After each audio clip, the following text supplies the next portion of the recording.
What are we doing? What is this? We're singing. Stop it! Cornbread, honey? Yes, sister. Didn't we talk about this? Yes, sister. Yeah, if we were going to sing Christmas songs, what? They had to be about what? The birth of baby Jesus. Is Jingle Bells about the birth of baby Jesus, class? No. Sister. So why are you singing it? Just got so excited. Who told you to? Cornbread, honey, I don't know. If you're going to sing it, okay, I don't want to be a party pooper, but put baby Jesus in it then, all right? Put him in the sleigh. Oh, what fun it is to ride with baby Jesus in the sleigh. Jingle bells, jingle bells, jingle all the way. Oh, what fun it is to ride with baby Jesus in the sleigh. Oh, jingle bells, jingle bells, jingle all the way. Oh, what fun it is to ride with baby Jesus in the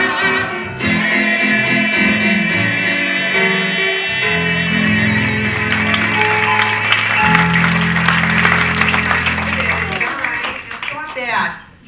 Go back to your seats. Not time for the party yet. Or the singing. Okay? Go just start that singing, horn rat. All this clapping and singing in here. It's like Lord of the Flies in here. Now I know you're all excited for the party, but we can't have the party at the beginning of the class. No, we have material to cover tonight. Huh? We have the party at the beginning of the class, then what? Get your foot down. Get me so cranked up from the singing and the sugar, I'd never get you to pay attention to that material, huh? Never make that mistake again. Stop the talking. Okay, Miss Know-It-All, she doesn't need you to tell her anything. I'll tell her. Never make that mistake. And last time, I let you have the party first, then what? I was here till 8 o'clock at night, I had to use a whole 5-gallon bucket of that pig vomit compound. That's first, then party. Now I know it's Christmas and New Year's and everybody's all excited, huh? You're all running around shopping, cooking, cleaning, visiting relatives. Who here has actually started their shopping for next year? Raise your hand. Anybody? Not one overachiever in the bunch? Here she is, right up front. Are you chewing gum? Are you chewing gum right there? You, the brunette. You. Are you chewing gum? No what? Shh. Are you sure you're not chewing gum?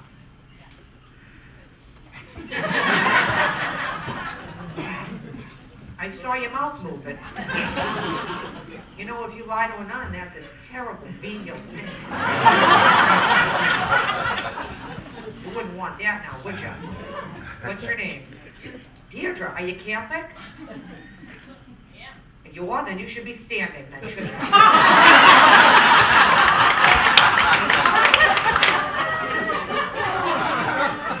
On your feet, Deirdre. What do we do when Sister calls on us? Yeah, Deirdre. Did you go to the camp and lose the attitude? Did you go to the Catholic schools, honey? You did? Well, then you should know that. How many years in the Catholic schools, honey? 3? Oh, what, they throw you out?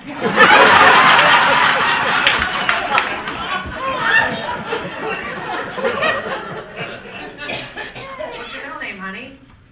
Devere, okay. And your confirmation name? John Marie, beautiful. All right, now, be on your best behavior, because there's something about you. I don't like it. We are having our party today, so I would hate to be throwing that unsightly stain of sin around. Sit down now. All right, right here. You started your Christmas shopping for next year? And okay, and are you Catholic? Yes. Okay, well, are there any, let's see, are there any non-Catholics with us tonight? Raise your hand. It's okay, don't be ashamed. All right, Catholics, look around, Catholics, get one. Non-Catholics, nice and high, raise your hand. There are some non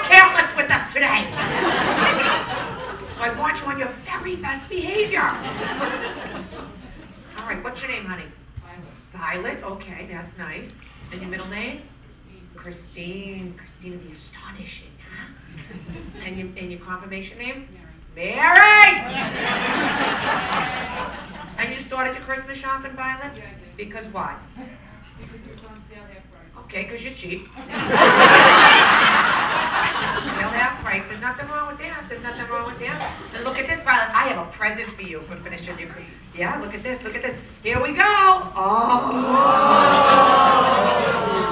Isn't that something, Violet? Now, sit down, honey. All right, did you know, class, that the candy cane was originally... Are you rolling your eyes? You? Did you just roll your eyes? All right, you take your hand off of him because it's not date day, okay?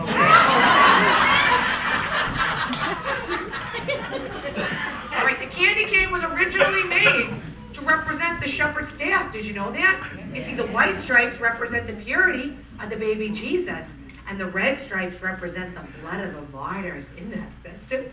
And look at that, if you turn it upside down, it's a J for Jesus! And this is for you, Violet, for starting your Christmas shopping, okay? For being an overachiever. Look at this, honey. Look at this, I'm going to give you the box just in case you want to re-gift it. Did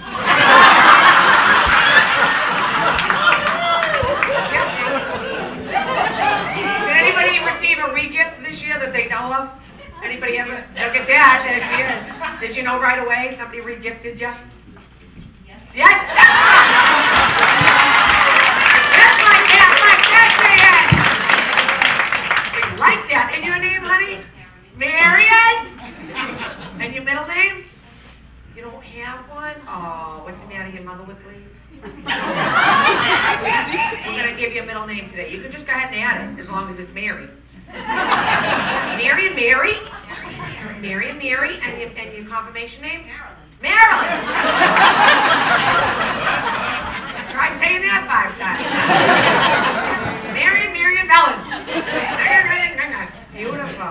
All right, and you got re-gifted this year, did you, honey? By who? By your boss.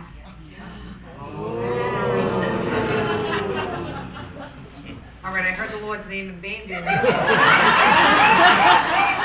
Right, and I smell the fire and brimstone burning over there. You know where you're going. You keep it up. I want to be you. All right, and what did your boss give you this year as a re-gift? Uh-oh. You're with the gaggle girls. What'd your boss give you as a re-gift? Come on. A towel? Not just a towel. All right. Would it get any better? What was it, like a Camel cigarette towel? What? A hair towel? Oh, did you say thank you so much?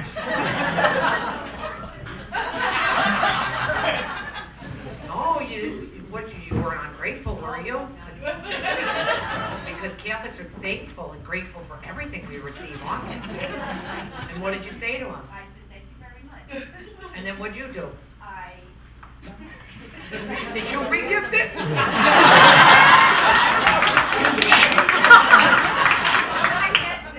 Not yet?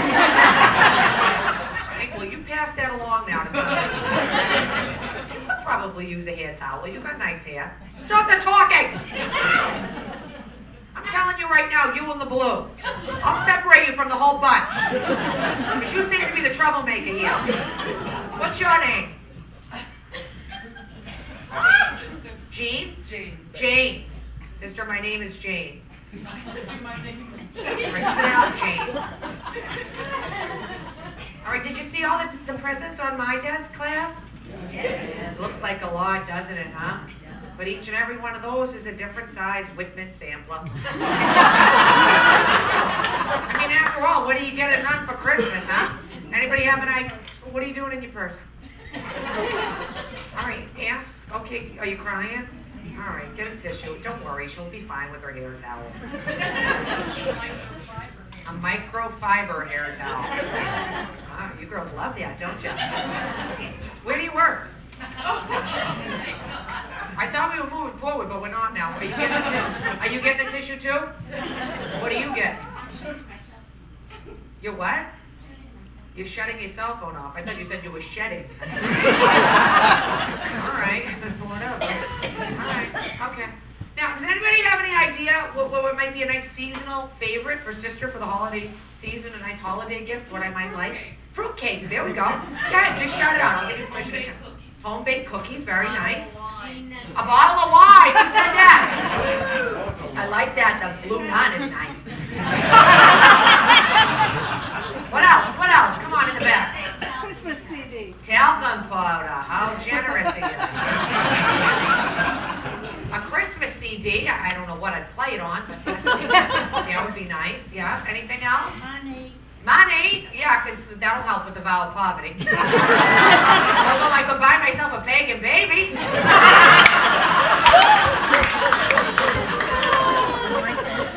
That would be nice, wouldn't it? I love the pagan babies, huh? They still got the pagan baby program. Did you know that? Now, if anybody, I heard somebody over here say Ginate, okay?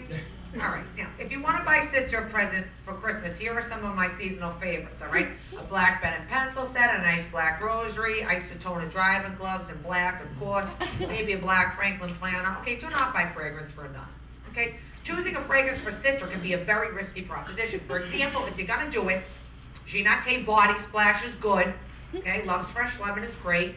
You're safe with Yardley's English Lavender toilet water, not perfume, all right? Now, are your glasses dirty?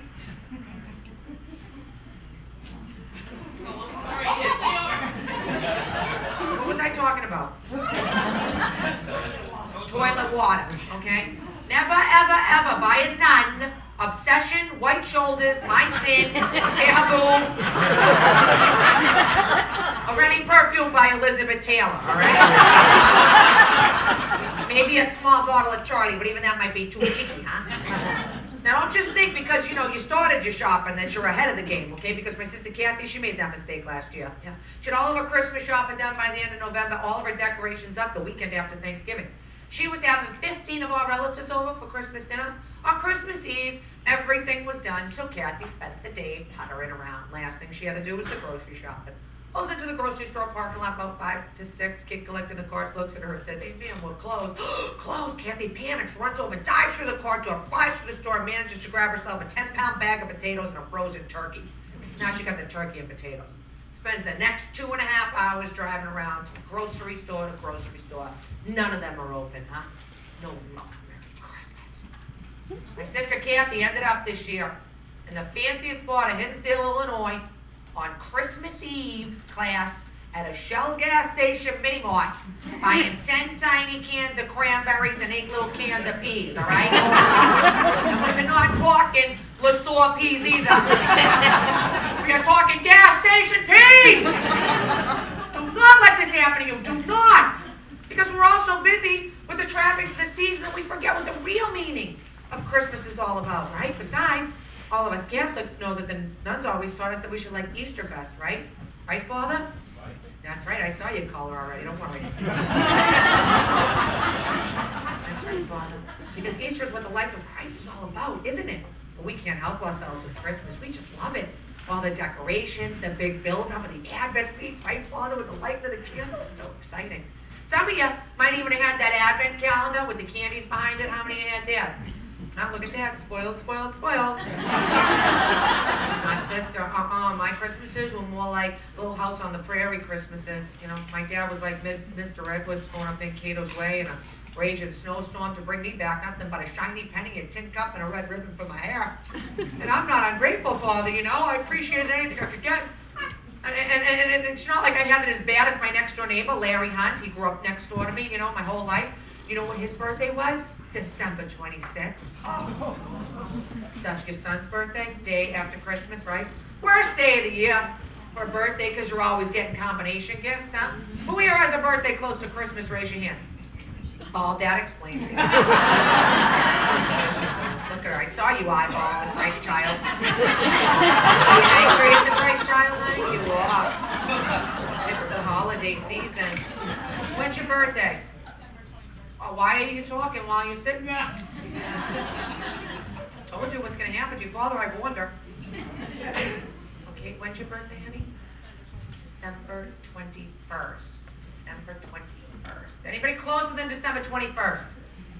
Right Oh, there. down, you lose. There we go, look at that. Is your glass empty or what? Yes, it is, Look sister. at you, you're a big fella, huh? All right, get your hands out of your pockets. What's your name? Steve. Steve, and your middle name, Steve? Michael. Michael, Stephen, Michael. And your confirmation name? Michael. Michael, Stephen, Michael, Michael. All right. All right, what's your birthday, My Stephen? birthday is December 26th. December 26th. Tragic. Just like Larry Hunt. And are you chewing gum? Yes, I am.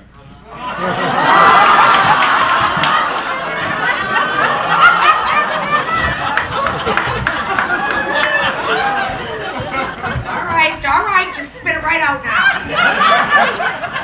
Give it to me right there. Give it to me. Why would you do that? Why would you chew gum? Where's the ruler? What's the matter with you? You think you're just sitting in the back? And you give me the gum too. Where's the pack of gum? Where's the pack of gum? Give me the pack of gum. Don't think I can't see you back here because I can. I can see every single one of you. All right, just because I'm back here does not mean it's a discussion group up there, Jane.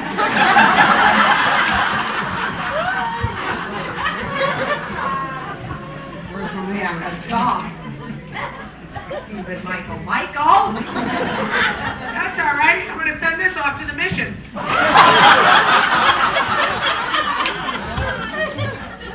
All right. Did I tell you to sit down, Stephen Michael? No, sister. What would make you do that? What is that? It's true what they say, huh? Only stupid people sit in the back.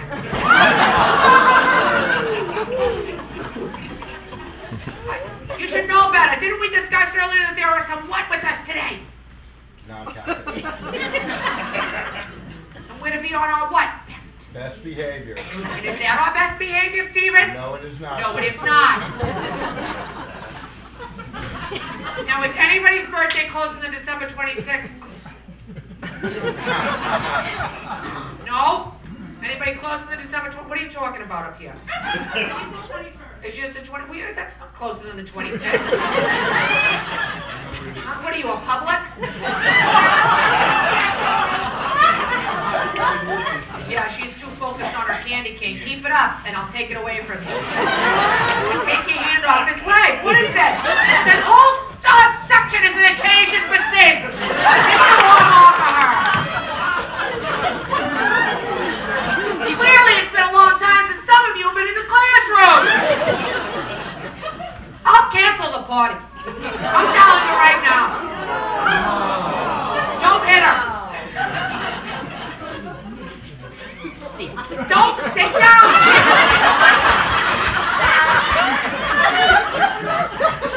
I want to give you something. I want to do something nice here. No. Keep it up and you'll see what'll happen. I'm telling you right now. All right, now, did you get combination gifts, Stephen? No, my birthday was always celebrated as my birthday. Oh, sit down.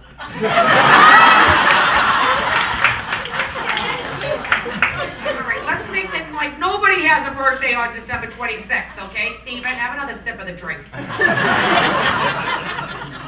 All right, anybody, now it's the 21st, is that it? Anybody closer than the 21st?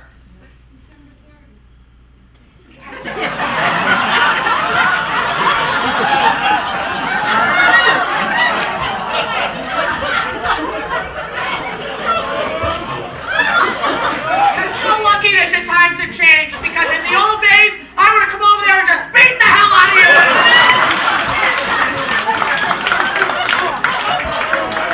I would have just taken it and slapped from here all the way down.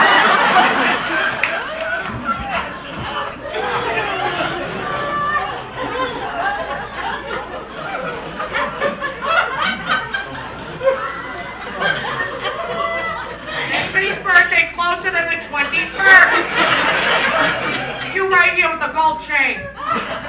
Sister, what if I knew somebody whose birthday was closer. I don't care. What's your birthday, sir? Sister, it's my grandson. All right, so let's just now eliminate by, like, who's got the closer relative. All right, your grandson is when? December 25. December 25th. Oh.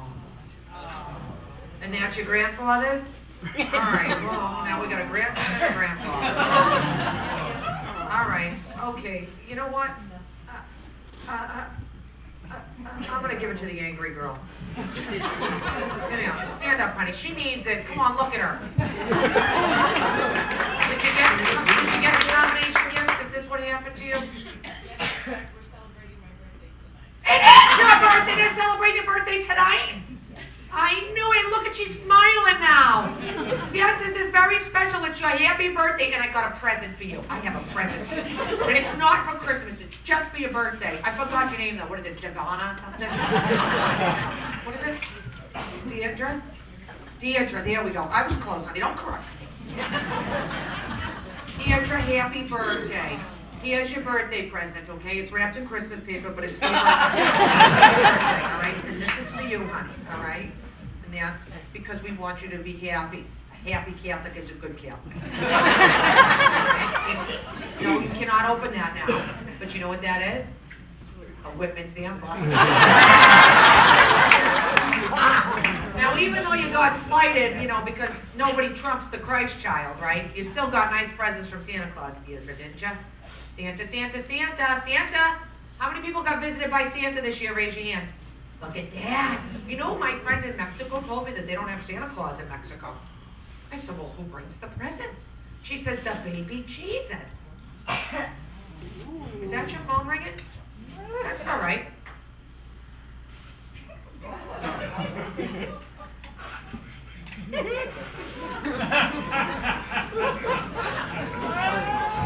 Right in the middle of my Mexican story, huh? Okay, put your cell phone away. All right. I said, who brings the presents in Mexico then? And they said, the baby Jesus. I said, come on, that is so far-fetched, right? Babies can't carry gifts. You know, maybe a small gift card. All right, now, let's get serious, because we have material to cover. Right now, who here can tell Sister the real identity of Santa Claus? All right? The first person that can do this is going to receive this Happy Birthday Baby Jesus Kaleidoscope. How was it fun? How was it fun? Right here, you. Yeah, you. On your feet, honey. Shh. And your name? Kara. Kara. Okay, uncross your arms, Kara. All right, and your middle name, Kara? Stop that talking! What is wrong with you two? Well, this is not a group discussion. If you wanted to answer the question, you should have raised your hand. I'm going to move you. I'm going to move you.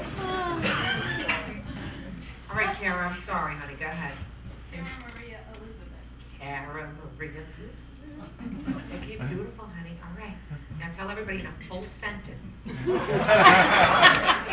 Stop it. Sentences are not that funny. Okay, tell everybody the real identity of Santa Claus. The real identity of Santa Claus is Excellent, Kara. You come on down here. Come on, Kara. Look at that. The real identity of Santa Claus is Saint Nicholas. Beautiful. What do you say when Sister gives you a present? Sister. Off you go, Kara. All right. All right, class. The real identity of Santa Claus is Saint Nicholas. Saint Nicholas was a real saint who lived in the 4th century. He was one of the people, Father, who helped to write the Apostles' Creed, right? That prayer was written at the Council of Nicaea in 325 AD. That's right. Don't play with that. It's not show and tell, honey. Put it away. Okay? That prayer was written at the Council of Nicaea in 325 AD. What year, class? 325 AD. That's right, Father. St. Nicholas was there. Legend has it, he even brought the egg down.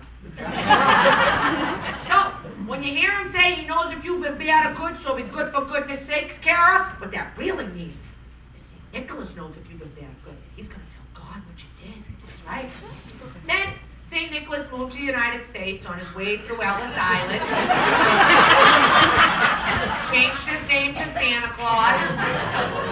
Signed a couple of lucrative commercial endorsements with Coca-Cola, Kodak, Norelco. All right, settle down. We got a lot of material to cover tonight. Who wrote that on the board? Who wrote time to party on the board? Who said that? Who speaks from the dark? It's not on there. I was on there. I wrote the JFJ. There was nothing on there. Don't tell me it was on my board. Time to party. It is not time for the party. Okay?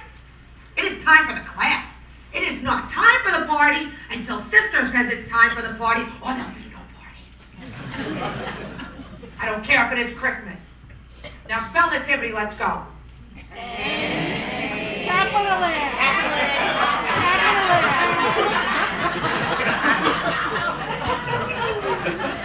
I have a headache that could kill any normal human being. All right, girls, what are you talking about? You in the Mary blue turtleneck with the white sweater.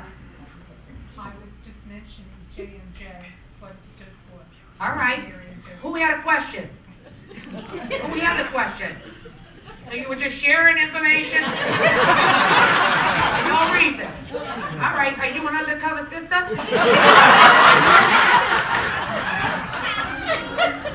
there's a professional courtesy, it would be right now for you to identify yourself.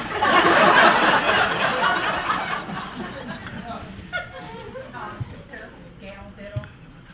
Excuse me? Gail Biddle. Gail Biddle? Yes. Like peanut brittle? He is a boy. B is a boy? Yes. I know how to spell Biddle. And I know how to spell JMJ too. Are you Catholic? Yes. Well then start acting like it. Alright.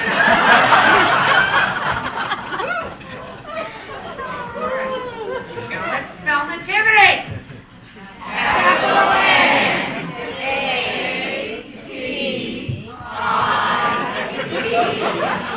Turn to the person to your left right now. Do it! Do it!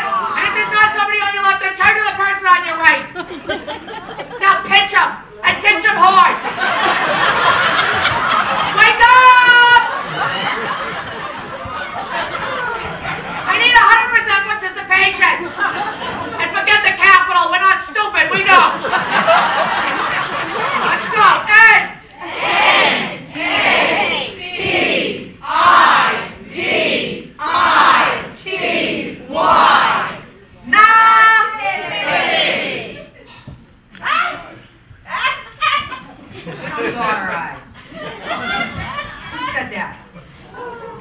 With Gail Brittle? What's your name? Ken what? Ken Kraus? Oh yeah, no, there we go. Now I got non-Catholics telling me what to do. See, we're not talking about Catholics? Set a good example. Catholics on your feet. Watch the Jesus over here. I am telling you right now. I will throw that unsightly stain of sin right on you. Off to hell you will go.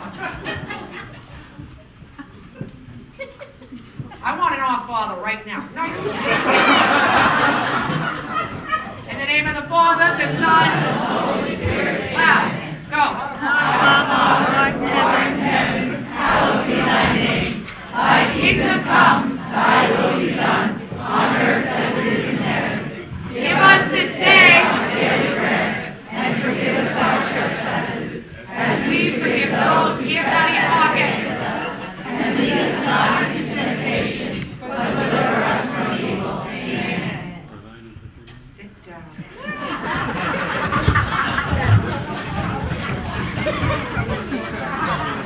Drop the laughing and let's be group ourselves.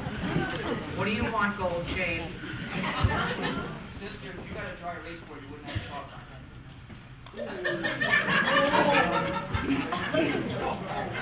Where do I have chalk on me? Where? What's the matter with you? What's the matter with you? I got chalk on me? Look at you. Stand up. Look at this one. What's your name? Guido?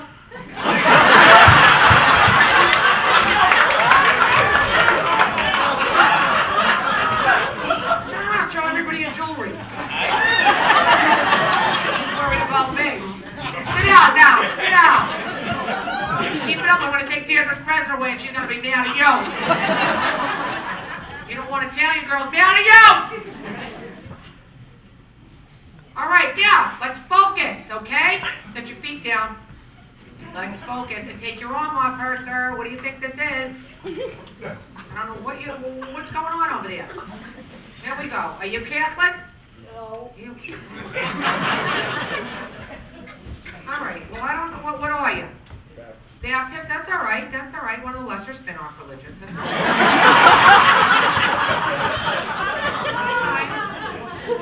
right. I know that you can probably see these two touching each other, but that's not okay. That's not an example to set. All right? So this is not date night in the dark over there. So just keep your hands to yourself for another 45 minutes. All right, come on now. Nativity. Nativity. All right? Who here tell sister the definition of the nativity?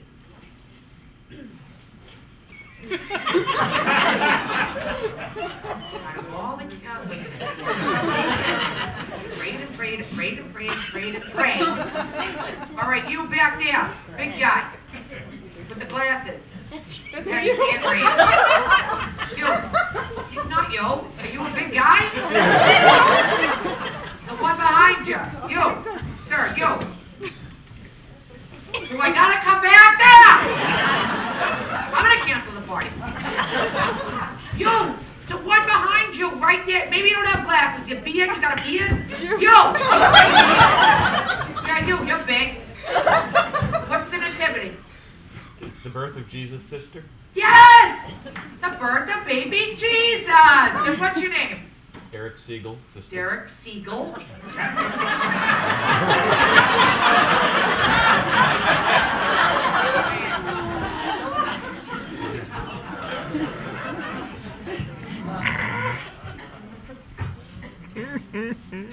All right, Derek. I'm assuming you don't have a middle name or a confirmation name. Am I correct? That's right, sister. I want all the Catholics to turn around and look at Mr. Siegel! Who's now answering more questions!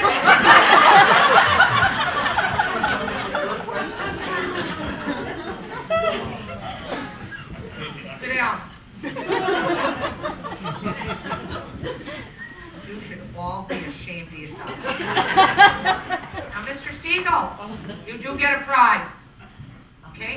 I'm going to give you these beautiful nativity cards, nativity playing cards.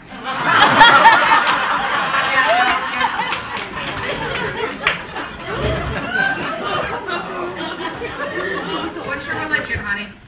I'm Jewish, sister. Jewish, all right, that's fine. Jesus was Jewish. Mary was Jewish. Our Pope gets up every morning, Mr. Siegel, and he puts a yarmulke on. And we believe that they're going to heaven, Father, don't we? You're not going to get a good seat like we are.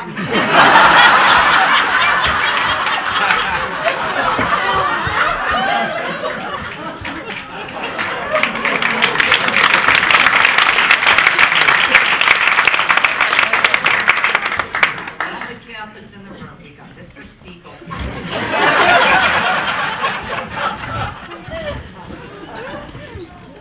All right, the nativity, the birth of baby Jesus. Now, Mary, class, is at the heart of our story, okay? Mary is very big in the Catholic Church all year round, okay? This is not so in some of the lesser spin-off religions, okay? Like the Lutherans or those Baptists, no. Oh, no, they have Mary at Christmas one, right? When it's time to have the baby Jesus. But then they put her away till next year until it's time to have the baby Jesus again, right? Not us Catholics. We have many, many holy days dedicated to Mary, right? This is your moment to shine, okay? We have the Feast of the Immaculate Conception celebrated on December 8th. We have the Feast of the Assumption celebrated on August 15th. And these are what? Holy days of obligation. And where are we required to go? Church. Where do we go if we don't go there? Hell. Yes.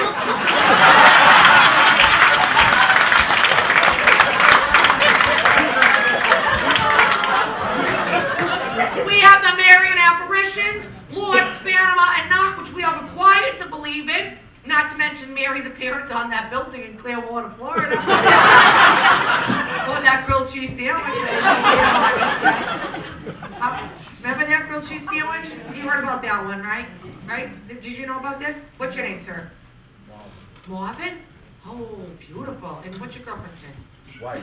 White? Okay, you're married. Good. Well, at least it's not that terrible. Carla. Holly? Carla. Carla. Beautiful. Marvin and Carla. Beautiful. Do you guys know about the grilled cheese sandwich? Yes, she makes good.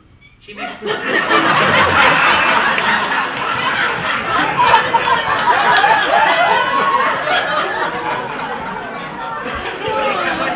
Carla, you make a good grilled cheese sandwich. Okay. What's the secret, honey? Whole wheat toast. Whole wheat toast. All right. Well, several years ago, this woman, right, who, let's face it, was missing several teeth, made herself a grilled cheese sandwich, Paula. When she went to bite into the sandwich, she saw the image of Mary appear to her on the toast. She didn't know what to do, so she took the sandwich, put it in a plastic baggie, and put it in a drawer for 10 years. 10 years, I know, I thought the same thing. 10 years later, she opens the drawer, takes the sandwich out of the baggie, and it's not rotted. She thinks it's a miracle. I'm pretty sure it was Velveeta.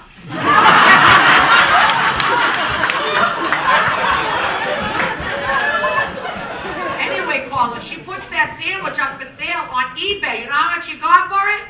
$29,000. Yes. You know who bought it? A casino. Imagine that, shooting craps right next to our lady, the grilled cheese sandwich. All right, so now what do we know about Mary? Let's spend a little time talking about Mary, because we love Mary, don't we? Mary, Mary, Mary. And you have her name, and yours now. And you're chewing gum, aren't you? I hope not, because I keep seeing something, and I don't want you to be lying to me. Put your tongue back in your mouth. I want to see that tongue of yours. All right, what do we know about Mary? All right, well, we first meet Mary, right, when the angel Gabriel comes to tell her about the birth of baby Jesus. But who here knows something about Mary pre-angel Gabriel? Anyone? Nobody? Siegel, Krauses, anybody? Any Baptists want to throw out the answers? Come on. Come on, Marvin. You probably know something. How embarrassing! Come on. There is a prize for this. However, a true soldier of Christ would offer up the answer without the knowledge of reward. All right. We got a hand in the back with the scarf on. She was conceived without original sin. She was conceived without stain of original sin. Stain of original sin. All right, honey, and your name is? Jennifer. Jennifer, and are you Catholic? I am. Good! All right, here we go now. Here we go. Okay, now, Jennifer, I'm going to give you a choice. Okay. Okay, of which prize you would like to receive. Okay. Jennifer. Yes, sister.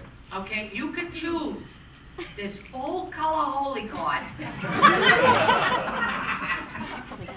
which is upside down. All right, doesn't mean it's any less holy. All right, this beautiful full color holiday holy card, Jennifer, of Santa Claus praying for the Christ child. Okay. Okay. Or these holiday peppermint peeps. Now, quiet down, Jane. We all know what you would choose. Now, Jennifer, I want you to remember that there are some non-Catholics with us tonight. So I really want you to think about it, and I want you to make the choice that is best for you. Okay? You can choose this beautiful, full-color holiday holy card.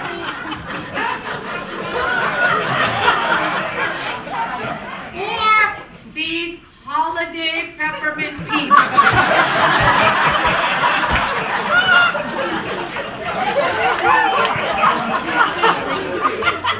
Sure, I'll take a holy card.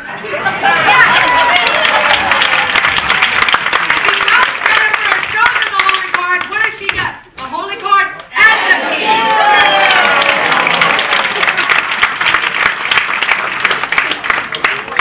That was an excellent choice, and it's all about the choices we make. There you go, honey. All right, you have a wonderful Merry Christmas and Happy New Year. So sweet. We love that Catholic Jennifer. All right, what else do we know about Mary? What else?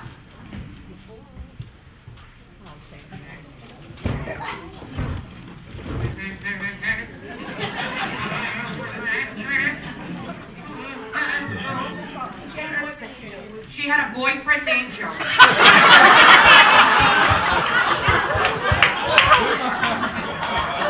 Alright, okay. What else? No. Kara, keep it up, because I can take away when I give, too. Alright? Alright? Yes, okay, so the chatting's fun. Don't worry, Jane, when people are offering up answers, I know you're not giving them. Where you going, honey? You gotta go to the bathroom? You gotta go to the bathroom? All right, go ahead. So just make sure you wash your hands. She doesn't want to take the candy cane with her. Come on, what was Mary's mother's name? Anne. And look at, they're still raising their hands, honey. We've lost control. You know what it is? Look at this. Everybody's just shouting out, doing whatever they want. What do you think this is? Public school?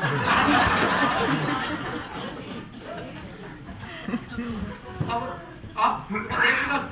Brittle's having a conversation. What do you want? What do you want to say? Go ahead, stand up. Come on, baby blue.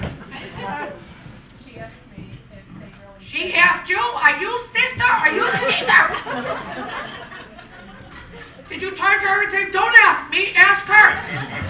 Did you see that? What did she ask you? She said to me, do they really say that? Say what?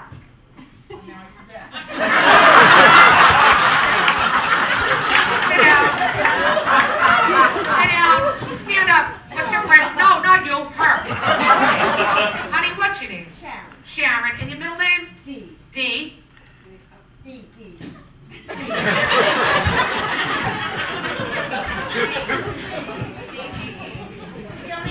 All right. Oh, and your confirmation name? I'm not. You're not Catholic. Okay, so that's why you don't know what's going on. And what do you ask? Does what really happen? This? Because this is nothing. You have no idea what really happened. Okay? Is your friend Catholic? Is your friend Catholic? This whole. Yes. And what about the other one now that you're having a little discussion group with? She said if the nuns really did that. Yes, we did. Okay, but we can't. Did what? Beat the hell out of you? Yeah.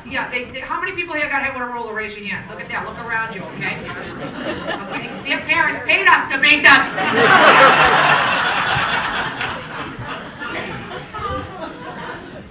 Okay, and normally it would be a lot smarter. Okay, but times have changed. Okay? But it's all coming back to you now, isn't it, Catholics? Yes. Let them question us. What do you happen when Sister hit you with the ruler? Did you ever tell your mom that Sister hit you with the ruler? Yes. Because what would happen? Hit you. That's right. That's right. And where did all you girls grow up? Here in New York? Yeah. No, I'm just talking to the three. Frick, frack, and mom. I grew up in New York. Where, honey? I grew up in the Bronx. The Bronx? All right. So you probably knew a lot of Catholics, huh? Yes. All right. And where did you grow up? Hamilton Township. Okay, sister. That's this. Okay, the other two, I can't be responsible. All right, you got to do the right thing. And it's nice that you brought your non-Catholic friends with New Jersey. Patterson, New Jersey. And are you sure you're not Catholic? I am. Oh, all right. But you didn't go to Catholic schools? Oh, yes. All right, and you never got hit? Years. You never got, oh, well, because you're perfect. I do like you. I'm going to give you a present just because. Look at this is a Jesus loves you so much toy.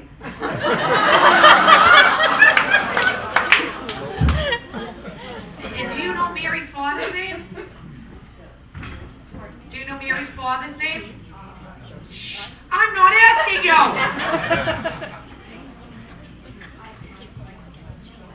Joachim, Joachim, yeah, whatever. I thought the same thing, and then I saw the movie Gladiator, and I realized it's Joaquin.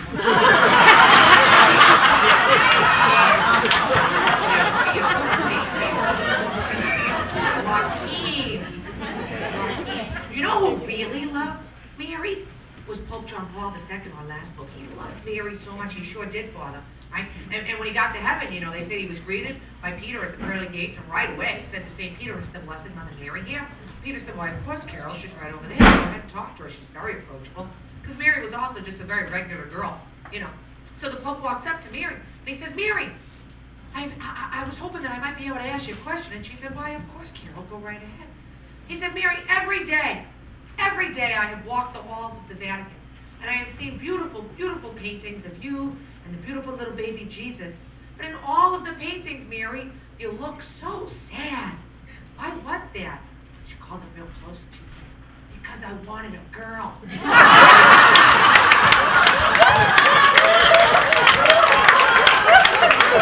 Oh, that's a joke. Just a little convent humor. Sorry, Mr. Siegel, don't go telling anybody you learned that here. Now, I thought today, class, is a very special part of our Christmas party, right after you take your feet down. I thought that we could read a book. I brought a book with us today. It's called The Story of Mary. Would you like to read that? Yes. How many of you want to read it and how many of you want to skip it? Okay. Read it? Read it. And skip it? Skip it? Okay, do you want to sit quietly with your head down and pray for 15 minutes? That's option 2. Or you can kneel right here in front of me. Okay, so how many people want to read it? Yeah, that's what I thought. Look at that. Okay, look at this. The Story of Mary. Okay, look at this. It is a party. Look at this, Father. Sister's going to sit down, huh? All right, the Story of Mary, huh? Okay. Am I coming in clearly? Huh? Yes, Yes, sister? Okay, now, here we go. I just got to clean it off from the chalk because I don't want Guido calling me out. All right, come on now. Let's get serious. This is our story time. Story of Mary. Very good, class. Okay. Once upon a time, there was a man named Joaquin. And he had everything, everything. If he were alive today, he would drive a Lamborghini. His wife's name was Anne, and even though they were wealthy, they were very nice. That's not always so. He was generous with his workers and charitable with his neighbors. They had everything going for them, and they should have been exceedingly happy except for one thing. They didn't have any children. Pinocchio started like that. While Anne was washing dishes one day, an angel appeared to her and told her that she was going to have a child, and this child would be spoken of throughout the world. When the child was born, it was a girl, and they named her Mary. It's coming back to you now, isn't it? She was a healthy, strong baby. Anne and Joaquin were so happy they spoiled that baby rotten, just like Jackie Kennedy.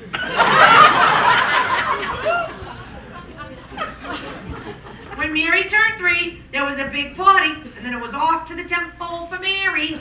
She was there from the age of 3 until she was 12 years old, weaving things. I see you moving and shaking over here. What are you getting out of your purse? Hand cream? Okay. Stand up. Take the hand cream out. Get it out. Get your hand cream out. We don't want to inconvenience you. Why do you got the hand cream, honey? Your hands are dry. And your name is? Violet. Violet!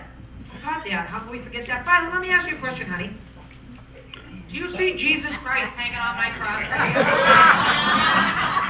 here? Do you? Yes, sister, I do. Don't look at me, look at him.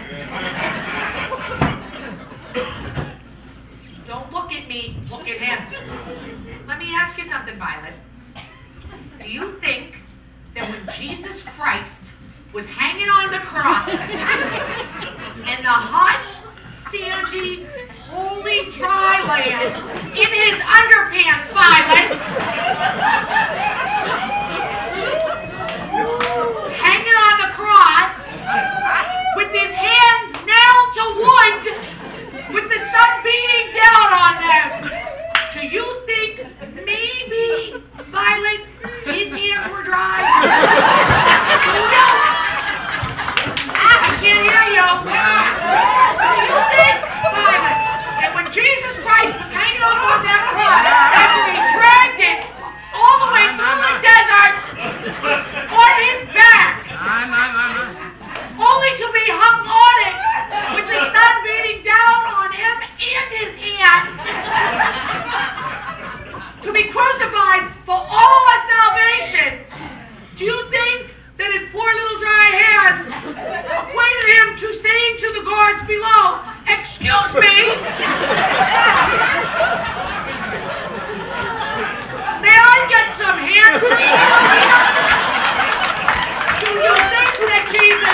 What page into the book and you're sending me mental?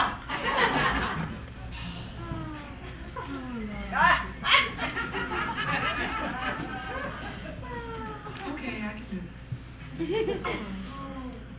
What were we talking about? Where were we? Mary Weaving. Okay. When Mary turned 3, Violet, there was a big party, and then it was off to the temple for Mary. She was there from the age of 3 until she was 12 years old, weaving things with her hands.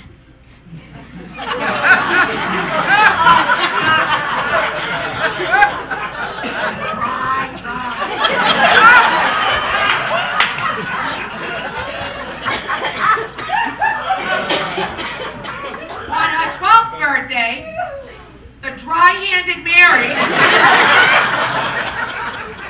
was busy with a modest birthday party in the cafeteria.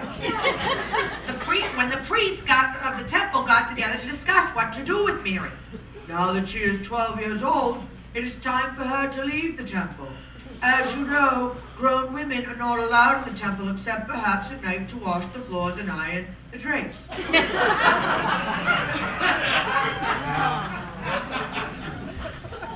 high priest said, what are we going to do with her? She just can't wander the streets, an unmarried woman. And then suddenly, an angel appeared to the head priest Zacharias and gave him a great idea. The angel told him to go out, gather together all the local widowers, and told them to come to temple with their staffs. Now, when I say staffs, I don't mean personal assistants. I mean like walking sticks, all right? Now, they gathered together, and Zacharias collected all their staffs and prayed over them, and they gave each one back to the widower who owns it.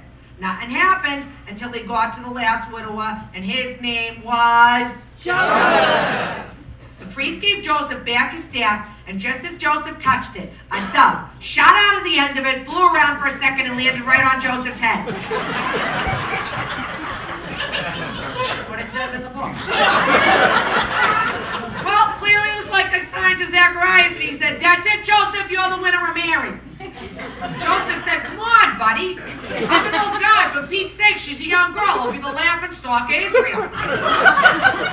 Now, at this point, the priest reminded Joseph, in the Old Testament, Violet, when people refused to do what God told them to do, the earth will open and swallow them up. Well, this was pretty good incentive for Joseph, and after a moment he said, all right, I'll take her. So Joseph got Mary all situated in his house, and then he told her he had to go back to work. He said, Mary, welcome to my house. Make yourself at home. There's some snacks in the cupboard. I gotta go to work on some buildings. Well, I'm gone. I want you to stay in the house, and he was off. Now, as we know, right, class, Mary was an excellent weaver. Right? Remember, she wore that beautiful red cloak that Jesus wore his entire public life. You know the one he wears in all the pictures. You know. Now, does anybody know what happened to that cloak at the crucifixion? Soldiers threw dice for it. Yes. And you know who got it? Richard Burton. All right, now, Mary figured that while Joseph was at work, she would use this opportunity to catch up on her weaving. One day, when she was weaving away, an angel appeared to her and said, fear not, Mary, for thou hast found grace before the Lord. The Lord is with thee. And the angel told her she was going to have a baby, and that baby was Jesus, Son of God. And Mary said, behold, the handmaid of the Lord is before him. Be it unto me according to the word. Which meant, okay.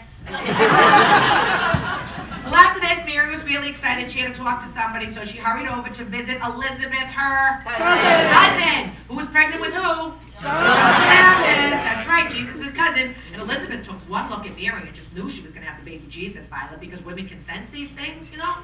And Elizabeth said what? Blessed art thou amongst women, and the most stunning prayer of all time. Now, Mary ended up staying with Elizabeth for 3 months. They talked for hours and hours about all the beautiful baby clothes. Mary was planning to weave for the baby Jesus, what color the nursery should be, cloth, diapers, the Huggies, you know, all the things that expected mothers talk about. Now, after visiting with Elizabeth, Mary went home to wait for Joseph. Finally, after 3 months, Joseph came home from work.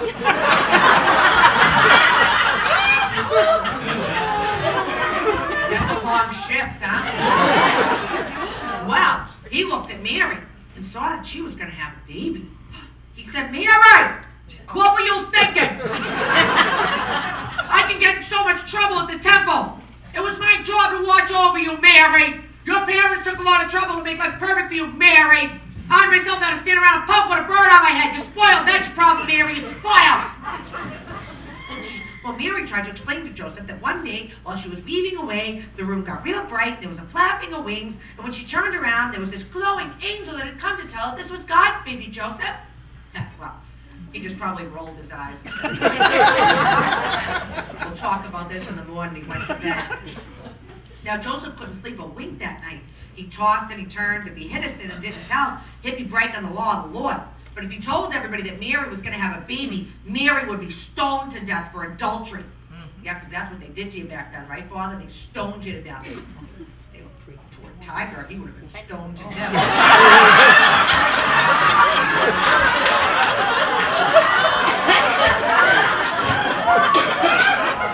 But he's not our problem because he's not Catholic. He's a Lutheran. We got any Lutherans here? Oh, good. Let's talk about it. You're a Lutheran, honey? That's yours. He's all yours, huh? Look at that. Well, we shouldn't talk because we got that Mel Gibson. All right, now, shh. Joseph worried about what to do. He was in a quandary, right? And then all of a sudden, guess what? An angel appeared to Joseph and told him it was okay. Mary was telling the truth. The baby is God's son. He's come to save humanity and ruin Deirdre's birthday.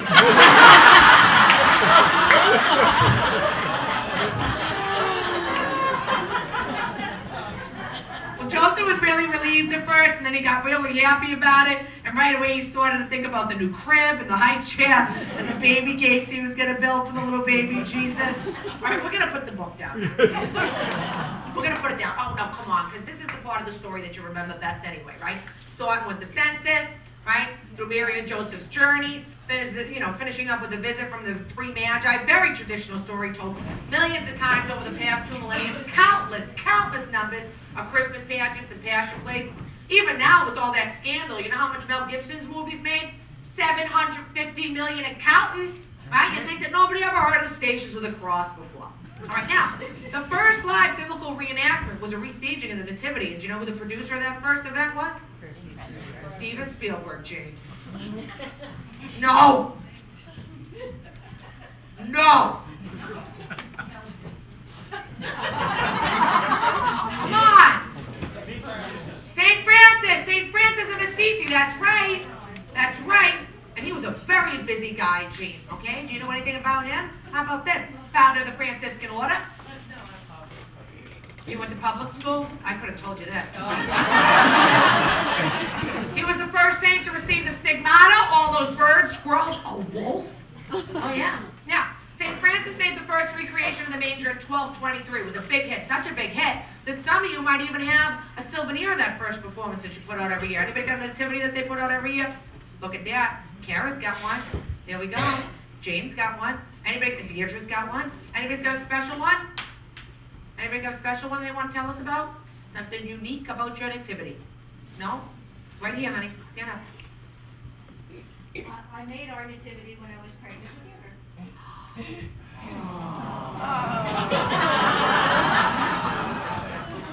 Did she smash it? She's breaking? One of our kings is missing a pom-pom on his crown. One of your kings is missing a pom-pom on his crown? One of your kings is a pom-pom? That's nice. That's nice. You put a pom-pom on it? Did you make the pom-pom out of yarn? No, it's ceramic. It's ceramic? And you colored it all yourself in a class while you were pregnant? Wow. That's sort of significant, right? So you and Mary were pregnant around the same time. Wow, right? Very interesting. Wow. And and you still got it and it's all intact and you put it out every year? It's in our living room now. You should set it right up on top of her birthday cake. Anybody else got a nativity, a special nativity? you want to talk about? Anything unique? Anybody else missing anything from the nativity? My mom, when I was growing up, oh, we had a great one. It was from the Five and Dime. Remember those? They were very poor. And it came in the cardboard box. You know, when you just open the box. Yeah, remember that? And they were all in there and they were wax. Yeah. And Carrie's like, yeah. Well, my sister and I used to play Jesus Dream House, you know. And my mom never wanted us touching it, but I never understood then why she would set it up, you know, because some people like to combine their Christmas decorations, you know, like my mother used to put it down near the tree so the Christmas train could go round and round, and the wise men's camels, you know, the snowman would watch them. And sometimes I would have Malibu Bobby showing up her Dan to the shepherds. Anyway, I'll never forget it. One day my sister Kathy and I were playing with it, you know, right after our mom told us not to. So my sister Kathy gets a hold of the baby Jesus. Before I knew what happened, she throws him in her mouth and chews him up. I grabbed him out of her mouth as quickly as I could, you know, but by the time I got him out of there, he looked like he'd been in a horrible combine accident. Nothing but a chewed piece of gum with 2 arms and a halo. Oh, I didn't know what to do, so I molded him back, you know, the best I could to shape him. Then I placed him back and I shut that cardboard box. I prayed that my mother would never see it. You know, of course, an hour later, she's screaming at the top of her lungs, "Oh my God! What happened to the baby Jesus?" I just stared at my shoes until my sister Kathy finally blamed it on her grandma. Never, ever, ever, ever blame it on somebody that's in the room. It's better than doing somebody that's not there, because then, you know, you won't get in so much trouble, Jane. All right, now, the book was nothing, okay? I have something very special planned for our Christmas party tonight. We are going to have our own living nativity. That's right. We're going to costume, scenery, the whole shebang. Because let's face it, well, these plastic lawn ornaments, they're just not cutting it, all right? Even though he looks like Chuck Norris. We're going to recast him today. All right, now, look at this. The Christmas pageant, they left the backdrop here so we can use that. And we just had the clothing drive down at the church last week, so I'm sure we could go through some of those used bags of clothes over there, come up with some costumes, all right? So this is what we're going to do. We're going to take a little break. When we come back, we're going to cast the nativity. All right, would you like to cast one character now? How about the baby Jesus? Deirdre? Oh, what's been in the manger? Tonight, our young Savior is going to be played by this beautiful, nearly life-size, full-color, vermin-proof, waterproof baby Jesus lawn ornament. Swaddling clothes sold separately. And look, Father, his beautiful soul is glowing. Isn't that nice? All right, so this is what we're going to do. All right, we're going to take the break, and we're going to cast it. But there's something, a little favor I'd like to ask you. Now, lately, I have become a huge fan of this television show called Forensic Files. Anybody watching this show? Yeah. It's amazing, right? It's like a CSI reality. They solve crimes by using modern forensic techniques, right? Somehow, they can tell you who committed the crime by using nothing but a tiny little piece of carpet fiber and a leaf. I love it. I actually fancy myself somewhat of a forensic specialist. And there's a Christmas mystery I've always wanted to solve. Every time I see a nativity, I'm reminded of the puzzle. Would you like to know what it is? Yes. All right, now, we know that the 3 magi brought the baby Jesus 3 gifts. What were they? Gold, frankincense, and myrrh. Excellent, excellent. Now, after years of pre-investigational techniques, I've come to the conclusion that the frankincense and myrrh probably got used up right away. After all, they were in a barn. It probably stunk real bad. So Mary probably burned the incense and used the potpourri as kind of a, like the myrrh is kind of a potpourri. But it's the 3rd gift, the gold. We never hear any talk about the Magi's gold, do we? I mean, to me, if Mary and Joseph had gold, why were they sleeping in a barn? They could have bribed the innkeeper for a room. I mean, they probably could have bought the whole inn. But my theory is that gold was stolen. Yeah, that's what I think. So tonight, I propose that once we have our whole nativity set up, right, we use that final tableau plus my modern forensic techniques to solve the mystery of the Magi's gold right here in New York City. You in? Yeah. I'll see you in 15 minutes for CSI Bethlehem.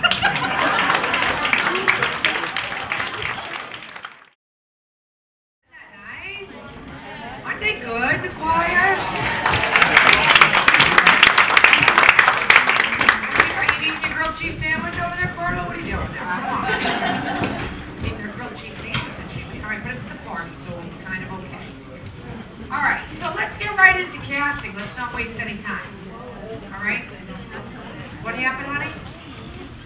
All right, get settled now. Everybody get settled. We're going to start casting. Where'd your friends go? They left?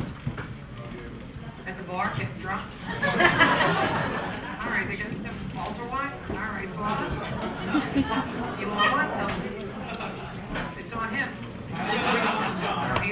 What? I only drink on the job. You only drink on the job. All right. All right, if it was only so easy for me. Rules don't go both ways, right? All right, there was a little hierarchy.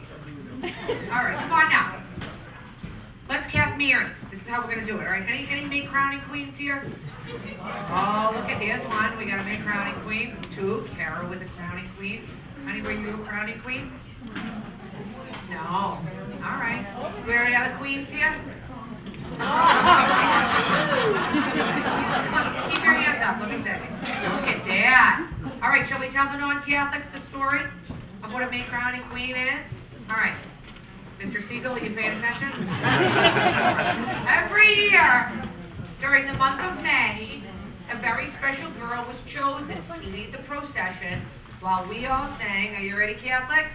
Oh, Mary, we crown thee with blossoms today, Queen of the angels, Queen of the day. Right? Isn't that something? There we go. Look at Carla. It's like dinner theater now. Baptists are like, yeah! See, we sing in our church too. We do, okay? So then what would happen is the little girl would lead the procession, right, while we all marched behind her, right, wishing her dead.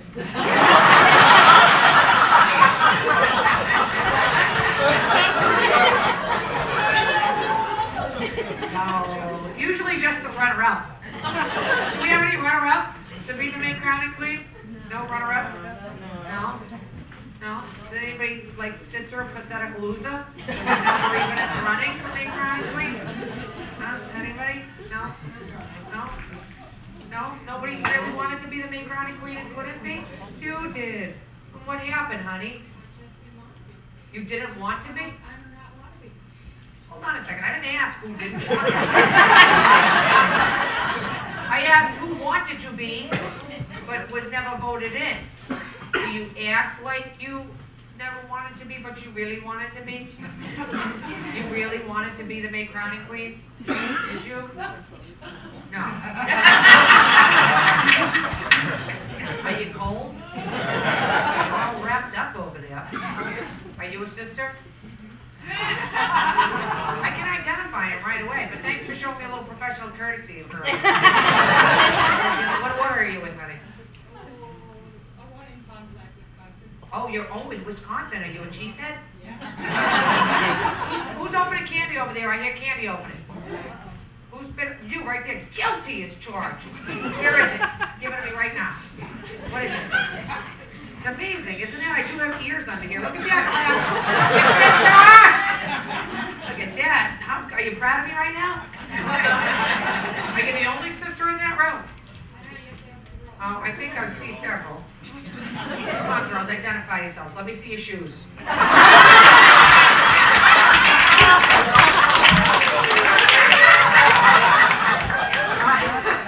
They kick your leg like a raw cat. What order? Look at her. She's embarrassed. She didn't want to be with you now. What order are you in? Same. All right, beautiful. There are many different orders of religious sisters. That's right. In the United States and Canada, there are 600 orders of nuns. Worldwide, there are 3,000 different orders of religious sisters. That's right. And they're all different and they don't get along. Come on, you know this, girl. It's not talking about like gangs. We have different outfits. Some are tougher than each other, you know. For example, 2 Carmelites can take 3 sisters to St. Joseph.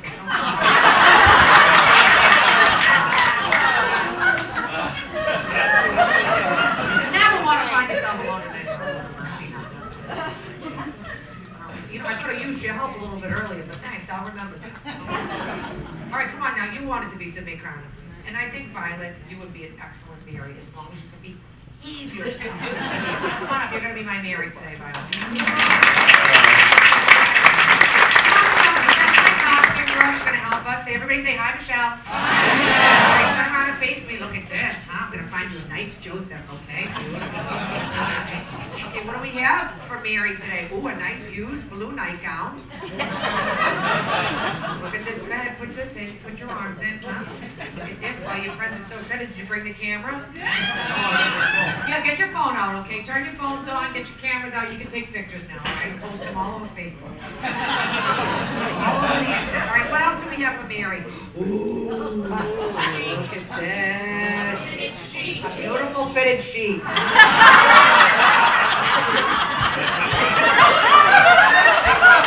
Wait till you see Mary!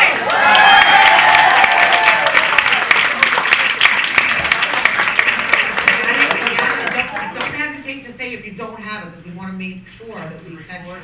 Oh, you got, oh good, with Violet, this will be a special moment for you. All right, you got yours on? All right, come on, post, who is this guy? Is that your husband? Yeah, but not anymore now, because you're married. Great boyfriend in Joseph. Off you go, Mary, now sit over there nice and quiet next to Earl. All right, now, what else do we need? We had some animals in the manger, so I need an ox. Oh, an ox. Come on, Michael, Stephen.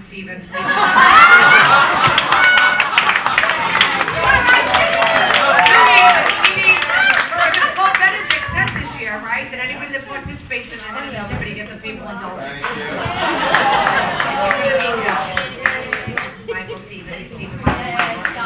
Oh, when you took your hat off, and you're so chewing gum.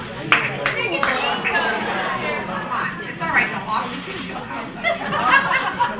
You're an ox now. I do it earlier. How are you? Have you ever been in a play before? No, I have not. Well, this is your first time, huh? Put your arms in. And you're off Broadway, huh? Look at that. Lucky you, huh? Okay, what else do we have for the ox? Here, put your chin up. Oh, perfect. Okay. And this, we'll just put this.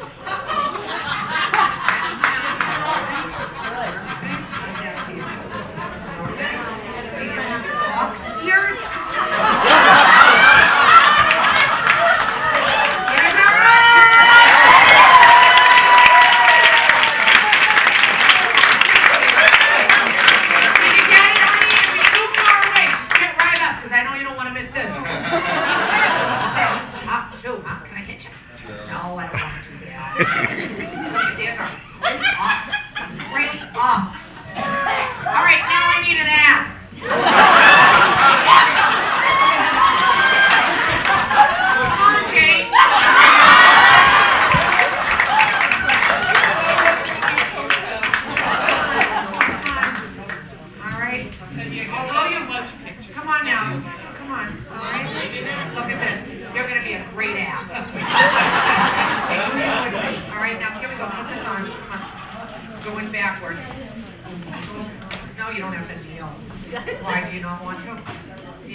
or a Christmassy shirt.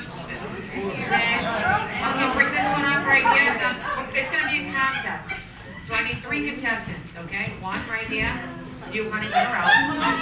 Who's laughing back there? Don't make me come back there. What are you wearing? Send her up. Send her up. Come on. Come on, easy. Send up the parakeet. Let's go. Come on, you're the next contestant on The Price is Right. Come on. Easy now. All right, get over. Stand right here. Don't get too close to me. Because I have backup now. All right, come on. We need another contestant because it won't be fair for just one person to be a loser. All right. Come on, send your friend Barbara up. All right, easy. Come on, Barbara, hurry up before she goes into like a convulsion or something. Do we have any doctors in the house just in case? All right, stop it. Just stand here now. There's nothing close. I don't know what's holiday about these outfits. All right, now, just try to keep it together for a minute. What's your name? Sharon. Barbara. All right, and you are? Beth. Beth, Sharon, Barbara, and Beth. And are you all wearing your crosses? Oh, look at that. All right, so you got theirs on. All right. Okay, perfect. We love that. Okay. All right, so this is what we're going to do. Does anybody remember that show, Queen for a Day? Yeah. Remember these ladies would go on and talk about, like, the housewives, how pathetic their lives were? And then the one with the most pathetic life would win, like, a toaster. Or a set of tires or something, right? It was decided upon by the applause-o-meter. Okay, so that's how we're going to decide who gets to be the shepherd, all right? It's kind of like a popularity contest, all right? So here we go. Contestant number 1.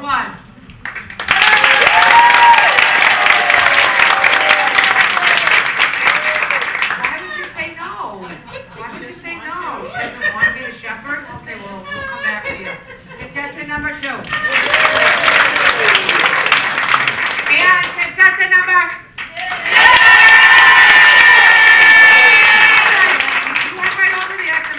Okay, you both are losers. No. That's okay, but I have consolation prizes for you.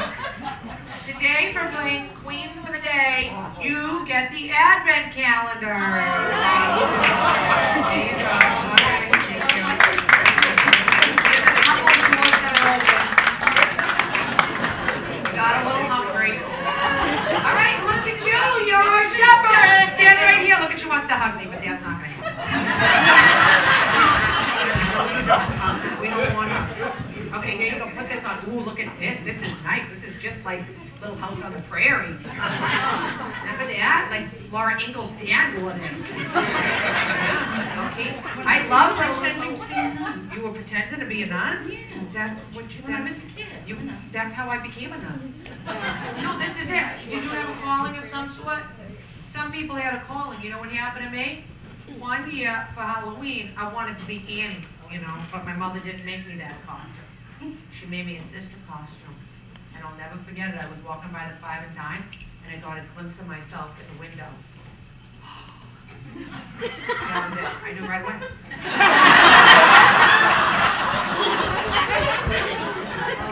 Right away.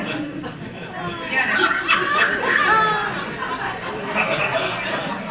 This is just a little white t-shirt. This is so that when she's out there with her sheep, she don't burn her head. Okay, and this is just a burlap sack of some sort. I don't know who would have donated that.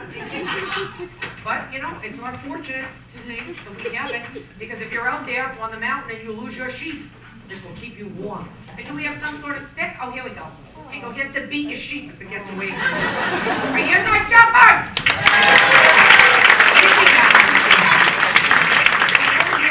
Keep the stick down. You're going to knock somebody's eye out. All right, now, the shepherd had a sheep. All right, so, who here grew up on a farm with sheep? Oh, yeah. Who here grew up on a farm? All right, who used wool?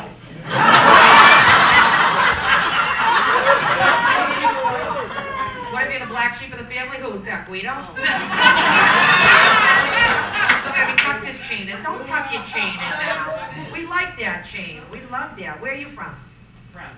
France. Original. All right, Jersey. Jersey. All right, just say it. France. He doesn't want to say he's from Jersey, all right? We all knew. It's all right. Are you the black sheep of the family, honey? Well, then come on up. You're going to be a good sheep.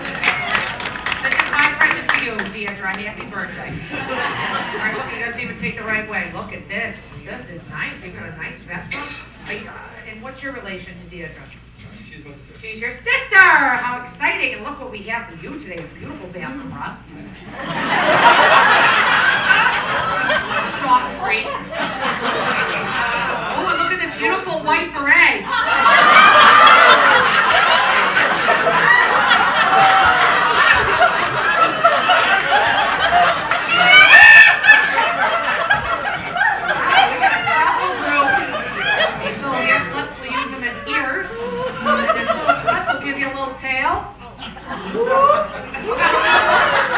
Okay, oh look at these dirty socks. We'll put them right on your hand. You got nice hands. What's your story?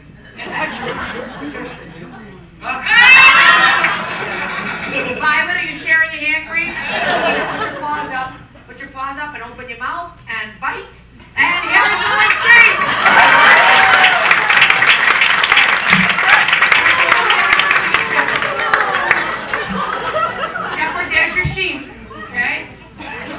You guys are a group, okay?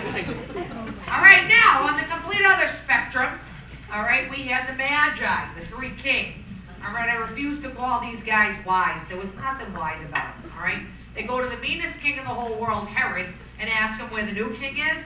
Wise? I don't think so. Now, if this had been three wise women, right, we would have asked for directions, showed up on time, helped with deliveries, cleaned the stable, baked the casserole, brought practical gifts, and there would be peace on earth.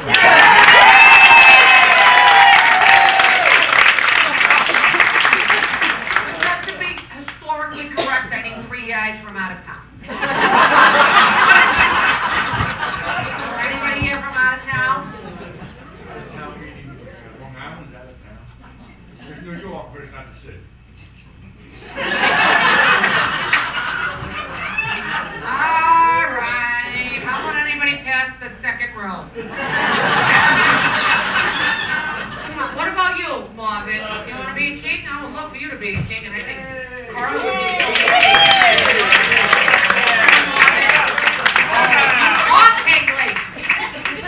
What's your story, Marvin? Where are you from? Where are you from? Come on, stand right here. Oh, don't put your hands up. No. I'm not arresting you. I'm just doing it.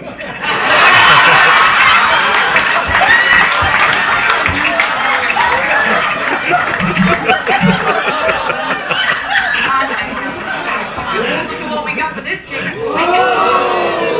the psychedelic evil runner. Somebody got a nice holiday dinner all over that. Ooh, look at this high-collar curtain. You are king. All right, teeth now. Where you from? You from New York? Queens? Ooh, look at this. I'm going to tie this right around your head just like that. Just like in Rambo, First Blood. Right after they tied this on his head, you know what he did? He killed everyone! Don't go doing that, all right?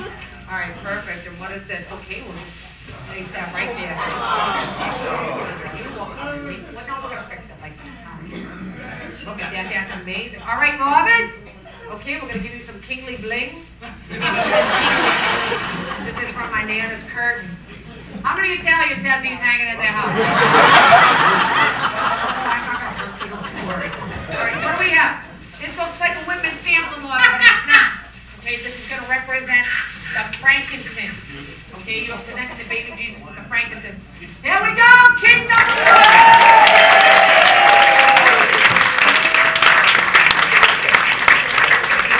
Popular with the ladies. How did you call me?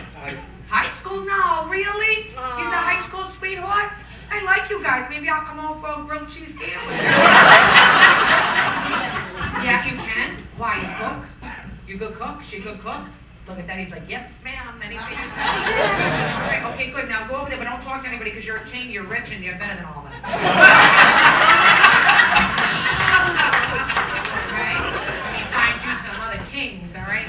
King number 2. How about you right there on the end? You're going to be king number 2, chewing the gum. Bill, what's your name? Bill, you're King Links. Come on, you are not Bill anymore. You are king number 2. King number 2. He's got his sneakers on. He's ready for the long walk.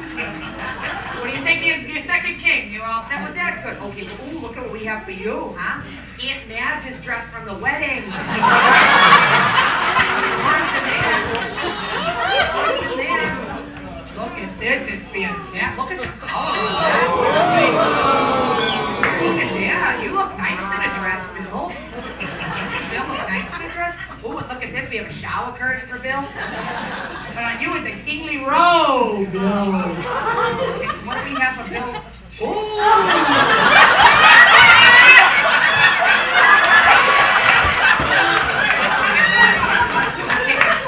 That's not the first time you wore a lampshade. Okay, Bill, very important. I am entrusting you with the gold. I know it looks like a plastic pineapple, but it's not. And the blade's going to be the gold. Do you understand, Bill? Yes, what? Beautiful. Okay, Bill!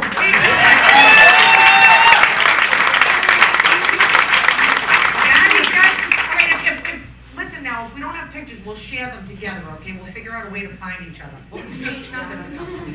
Look at how it blows up in the back when he walks. All right, what do I have back there for kings? What about you? What's the guy all the way in the back? All the way in the back. You come up with your hand up. I see you.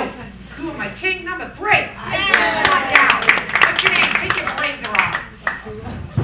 Watch your step coming down those stairs, because you're a king.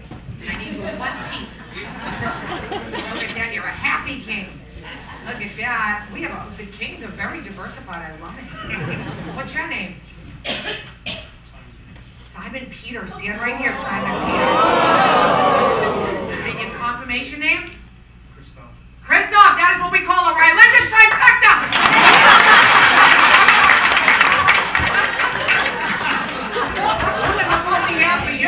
We have a burnt tablecloth. Ooh, another color. We'll put this right over your head. Beautiful. Okay, watch out. Watch your face. Watch your little teeth. Look at that. That fits you perfect. Look at that. That's a high collar curtain, huh? Okay. Ooh, and look at this. A nice blender cozy. We'll just put that right there.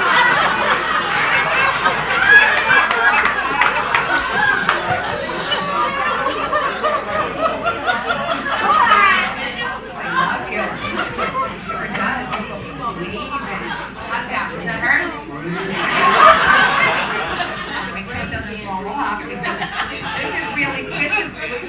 You are magnificent. Okay, king number 3. Okay, these look like peeps, but they are not. Okay, in the play they will be myrrh. Okay, do you understand? King number 3. Okay, king number 3!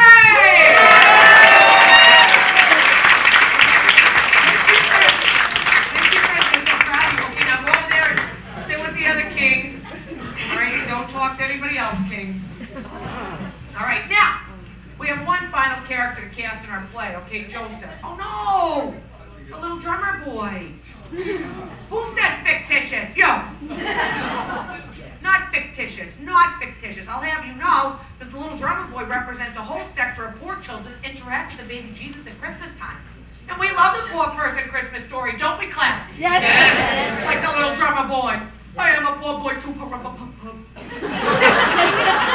I have no gift to bring. Right? How about that? You know what my favorite one was? The little Mexican boy who was too poor to purchase a gift for the Christ child, so he picked weeds. And he prayed and prayed and prayed that it would be enough. And somehow, by the time he reached the Christ child, those weeds had turned into flowers. And that's how poinsettias were invented. Oh, yes. Yes! You know what my favorite one-person Christmas story is? Christmas episode of Dragnet. Right? Where the Skid Row priest calls Sergeant Joe Friday because somebody has stolen the baby Jesus from the manger on Christmas Day. Deirdre, what could be worse than that? Nothing. Then Sergeant Joe Friday hauled in all the usual suspects, and then there's questioning and commercials and questioning and commercials and questioning and commercials and commercials and commercials and commercials. And in the end, Sergeant Joe Friday has no leads.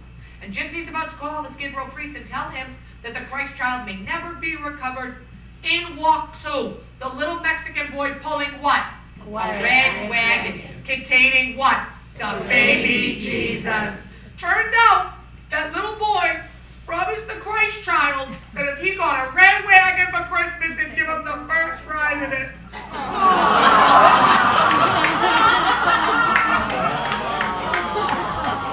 Gets me every time. Every time they should really put labels on that kind of television, you know. YGC, you're gonna cry. All right, so where are my little boys? In the back. In the back? Where? Right here? Where is he? They just pulled you out right away. Is there a little boy back there? What's his name? James. James, jump up, James. Let me see you. Okay, take that big coat off now. You're the drummer boy. James. Okay, you, James, how old are you? How old are you, James? 15. I'm talking to you. I'm talking to you, right there. And who's that you with? My girlfriend. You got a girlfriend and you're 15? Are you Catholic? Oh, that's right. Hands out of your pockets, honey. What do you do with a girlfriend at 15 years old now? Just go to movies and stuff, huh? How'd you meet her? School. Good.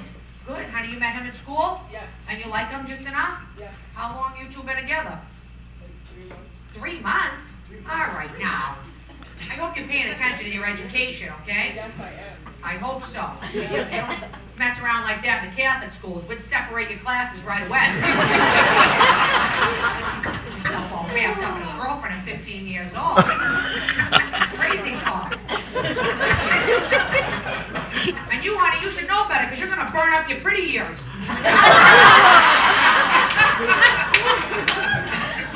That's what. Then what? Then what? 3 months. That's it. You guys are breaking up today. 15 years old. All right, now look at what I got for you. This is, you're going to be the drummer boy today, and you're going to wear this beautiful little poncho just like Martha Stewart got when she got out of jail.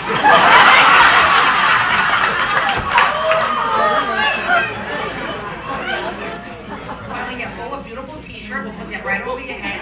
And no smiling either because the drummer boy was poor and he didn't have a girlfriend. He's all alone. And all he wanted to do was please the Christ child. That's all. He didn't want to go to the movies with his girlfriend. Okay, now here's your drum. Okay, James, put this drum and don't get excited and don't touch the drum. Put the drum under your arm. Okay, now, we've already identified that you are not Catholic. Okay, so I'm going to teach you the difference between a venial sin and a mortal sin. Okay, a venial sin is I stole something from the grocery store. Okay, a mortal sin is I shot the grocery store clerk. A venial sin means I get in a little bit of trouble. A mortal sin, where's he going? Hell! You don't want to go there, do you? Because it's hot. You can't have girlfriends in hell. Okay? Now I hand you these novelty pencils. If you strike the drum before Sister tells you to strike the drum, that's a mortal sin. Okay, here he is, our little drummer boy!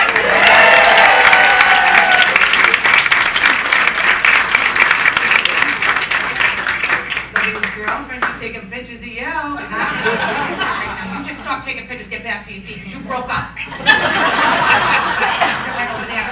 Sit by yourself in the dark and think about it. I have a girlfriend at 15. Another would have locked me in my room. All right, that's it, James. I told you not to smile, James. And why is that light shining on him? Sit in the dark and think about it. Think about it. Think about it. All right, now we need Joseph. What do we know about Joseph? Well, he was a carpenter. He was the stepfather to Jesus. He looked good in brown. His color palette was an autumn. So I know this because my sister Kathy got me that 2 years ago for Christmas. Yeah, she had my color stuff.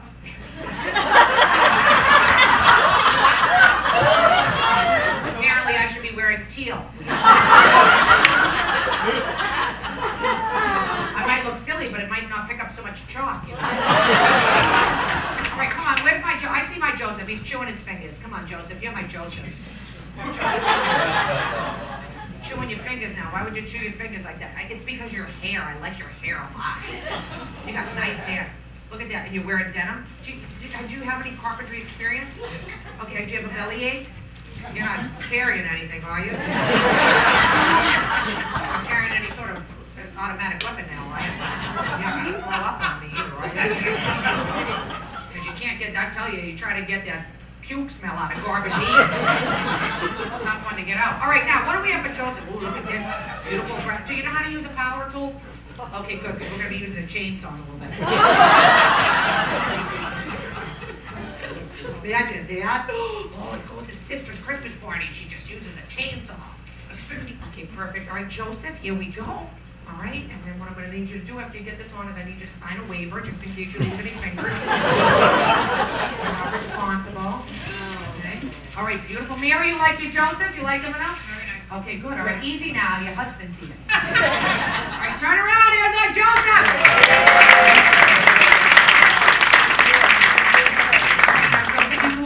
Okay, now sit next to Mary and introduce yourself and develop some compatibility because you are a couple. Alright? See if you can develop some chemistry, just a little bit. Alright, perfect. Okay. Alright, now it's time for the Christmas party. Let's bring that choir out. Come on.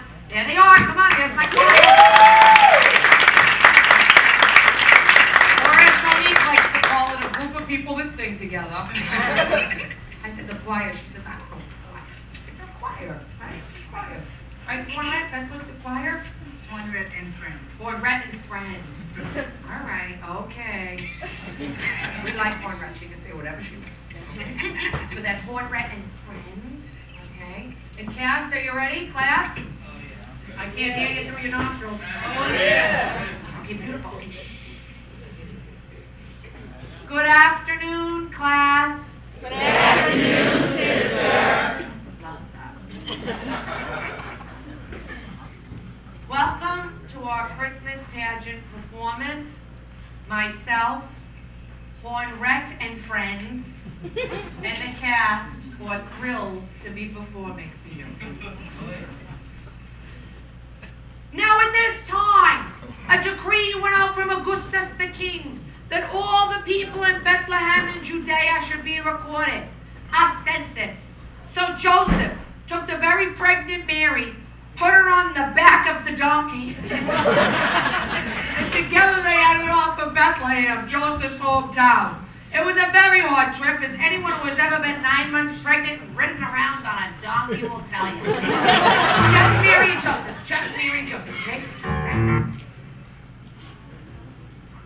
Uh-oh. Uh-oh. Okay. There we go.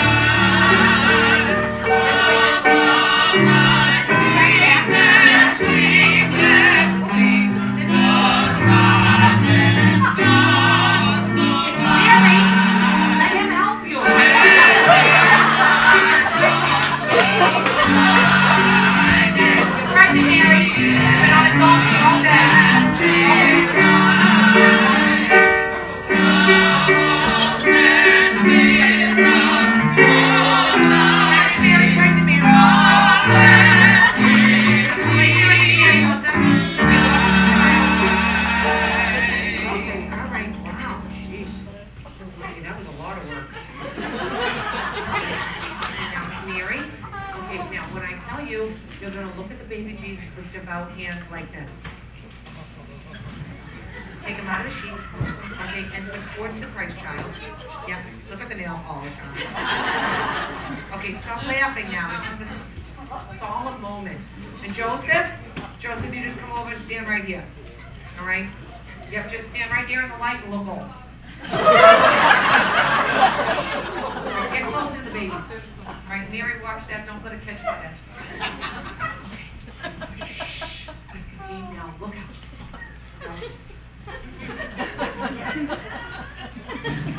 Just as they got to Bethlehem, Mary announced it was time to have the baby. Oh!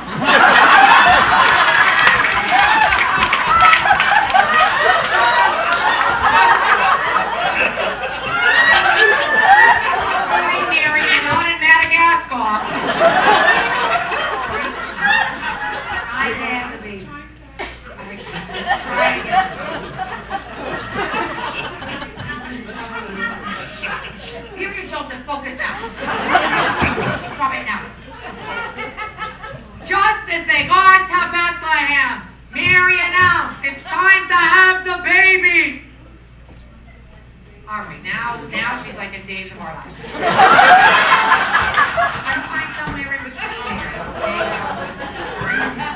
Drink a little bit. This is a passion piece, okay? You're in a bond. You're gonna have a baby with this guy. Come on. Baby's coming. Stop it now. Don't use the Lord's name in vain, right? All right, now let's try it again. Just as they got to Bethlehem again, Mary announced it was time to have the baby. All right, just leave her alone. All right, there's a reason why she wasn't the May crowning. Joseph looked around for a place to stay. But because of the census, all the inns were full. At last, an innkeeper told him that while he too had no room, they could use his barn. No sooner had Joseph got Mary settled in the barn when she said, passionately, Joseph, this is it! Joseph, this is it! All right, Mary, I want you to really get this inside of you. Stop the laughing.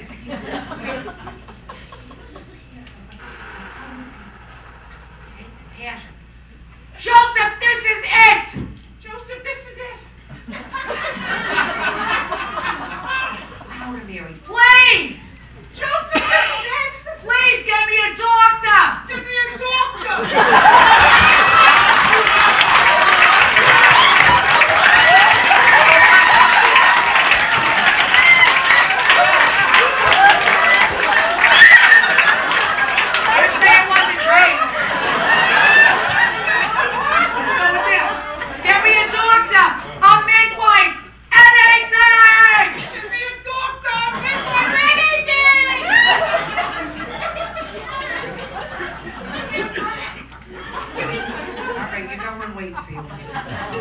Joseph ran outside. Just run in place, Joseph.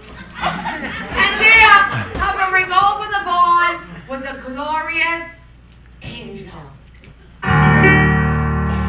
Angels, we have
shepherd directly behind the sheep.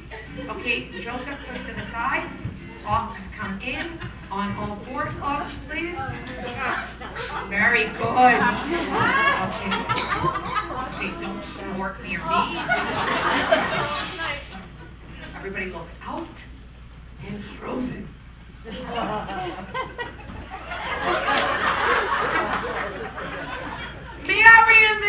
Mary and Joseph and the baby were alone for a while when animals quietly and gently sniffing the little baby.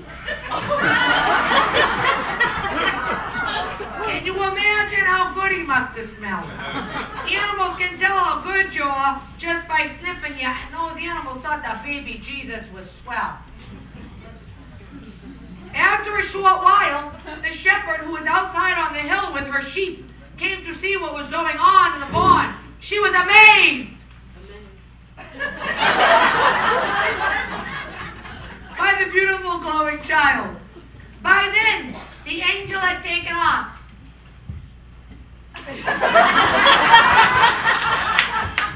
And a shining star had taken its place.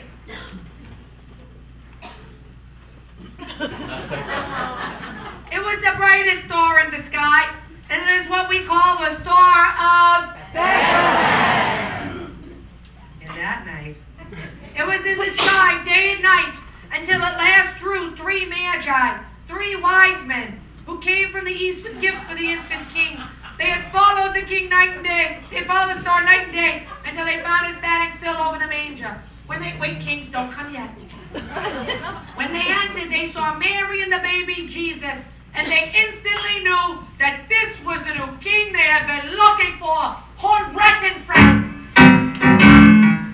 Three kings are born and gone, carrying gifts each has a song. Mountain, born and standing, following young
and pathetic, single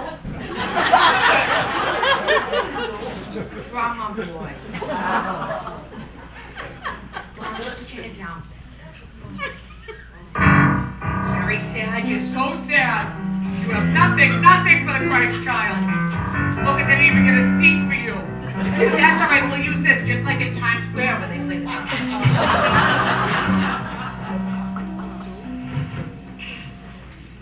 Get up.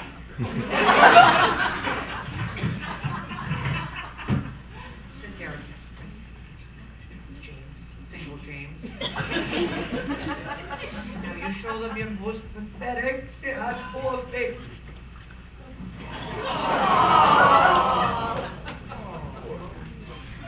Drama boy! What gift do you bring for the infant king? Nothing? Maybe you could play the drum for him.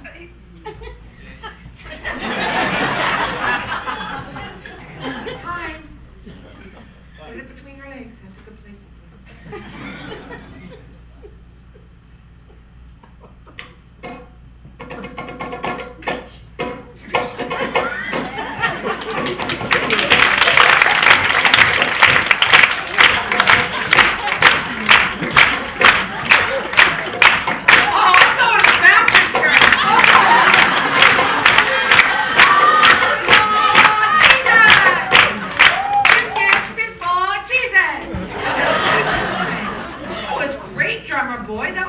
thing ever. Okay. King, can you drop that? What gifts do you bring for the infant child? Gold. Say it again and be loud, okay? Let's go. Kings, what gifts do you bring for the infant king?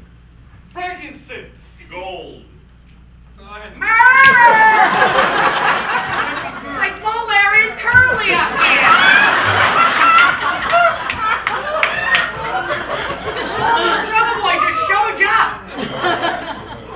I'd take the song over the gold right now. Let's try it again. King, what gifts do you bring for the infant king? Myrrh. Gold. Frankincense.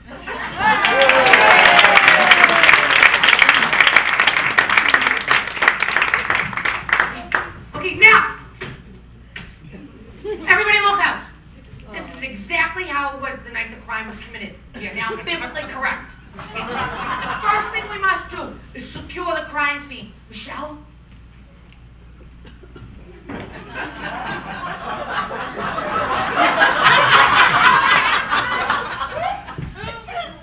Okay, this is the real stuff, too.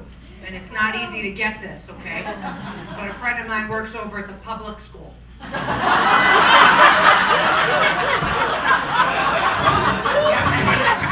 and they use it there all the time. Okay, now, because this crime happened so long ago, and this is a reenactment, and there is no existing evidence, okay, the technique that I will use to solve this crime is based on motive, opportunity, and proximity. I made it up myself after watching Forensic Files. Now let's solve the motive, shall we? Well, who didn't have motive? The holy victims, the family, right? And I highly doubt that the three kings stole the gold. After all, they were rich and they brought it with them in the first place. Bless you. I see no sign here, kings, of ulterior malice or motive. You're in the clear. All right, now, I highly doubt that the animals stole the gold. However, I am suspicious of the ass. Nope, the animals didn't do it either. So, that leaves us with two suspects, the shepherd and the drummer boy. Both had motive because both were what? Poor. Let's move on to opportunity, shall we? Now, often, during the commission of the crime, the attention of the people at the crime scene is distracted, allowing the necessary element of stealth to be possible. Ladies and gentlemen, we have the #1 distraction in the history of mankind, the baby Jesus. Who could look away from his beauty? Not I. So, this gave both the shepherd and the drummer boy the opportunity to steal the gold while everybody else in the manger was looking, Joseph, looking at the baby Jesus. Let's move on to proximity, shall we? Michelle, what I need you to do first is hand me my, well, you could do the chalk, and I'll go over and get my forensic tools. Joseph, hold this staple gun, please. You know what you're doing with that? Okay, now, what I need Michelle to do is draw a circle around the last known location of the stolen gold and put an X there because that's what they do on all the TV shows. That's right. That's right. Okay? She pulled my staff. Okay, now, I am going to establish trajectory of movement. Okay, Joseph, come along now. Come right down here, Joseph. I need you to take this ball of yarn and I need you to staple it to the last known location of the stolen gold. Okay, above the knot, please. There you go, and one. Okay, clearly you have 50. Oh, is that why you were away? All right, figure it out. Just throw it down on top. Oh, all right, go ahead. All right, now we know why Joseph was at work for 3 months.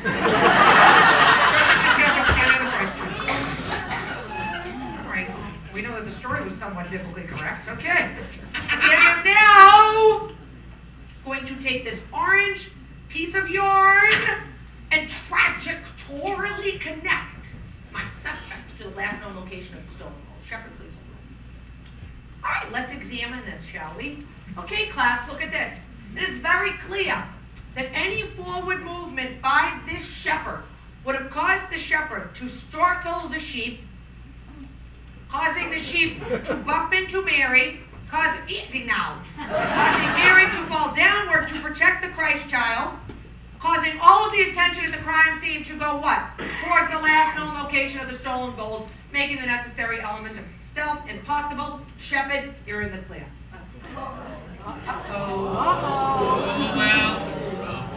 Okay, little German boy, could you just hold that, please, just like that? Okay. Wow, things don't look so good for you, my friend. It appears that only one of our suspects had motive, opportunity, and proximity. The little drummer boy.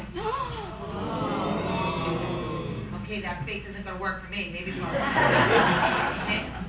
Now, luckily for you, that is not enough, Mark, to obtain a conviction in the American judicial system. We must determine how the crime was committed, how the little drummer boy stole the gold. But because this crime happened so long ago, there is no existing evidence. But don't celebrate so quick, little drummer boy, because in this case, you left behind existing references. Oh yeah, I got the song, the little drummer boy. Boy, rat. They told me, Come, they told me. Who are you working for? a newborn king to see. You knew there would be a new king there, didn't you? Didn't you, drummer boy? You said I have no gifts to bring. I have no gifts to bring, Wally. So maybe I'll take something with me. Is that what the plan is? Before the Way before the king, look at where he's placed himself. What is that?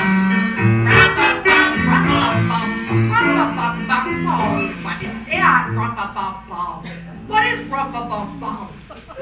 Drums don't make rumpa-bum-bum sounds. Do they, drummer boy? No, they make rat-a-tat-tat sounds. And what sound is your drum making? Rumpa-bum-bum. That's because your drum is muffled. Uh-oh! You stole the gold! You put the gold in the drum while everybody was looking at the baby Jesus! What do you have to say for yourself? Better be good. I'm sorry. Well, God hates the sin, but he loves the sinner, so we forgive you. All right, now you stand up and you apologize to the Christ child.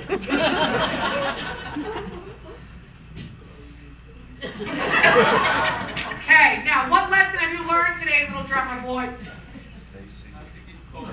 What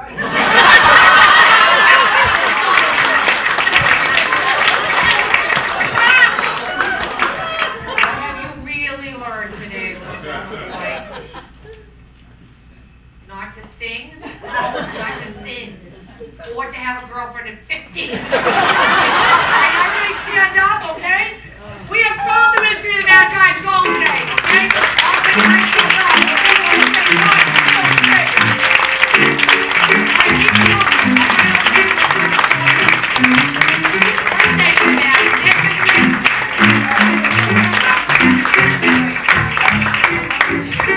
Alright, don't mess everything up now. Everybody head over there, alright? Alright, come on now, they get their picture taken. Okay, come on now, everybody head over now. Watch your step, alright? Ass, head over there. Perfect casting right there, huh?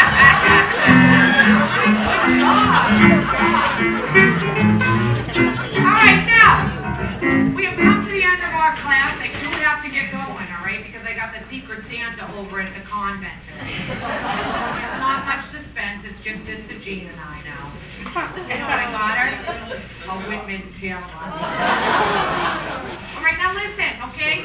With the end of every class, we must learn a lesson, okay? And what lesson have we learned here today? Don't steal. Don't steal. Okay? No, or at least check the musician's gear before they leave the park. What we've really learned is an age-old moral that all of you Catholic kids know. And what is that? Girls are good and boys are bad. That's right, they sure are. All right, now, it is time for me to let you go, but before I can do that, I must be sure that you know the proper way to sing Jingle Bells, okay? Yay. So, before we leave, we're going to sing it out real nice and loud, and we're going to put Baby Jesus where? In the sleigh. All right, horn red. Jingle bells, jingle bells, jingle all the way. Oh, what fun it is to ride baby Jesus in the sleigh. Oh, jingle bells, jingle all the way. Oh, what fun it is to ride baby Jesus in the sleigh.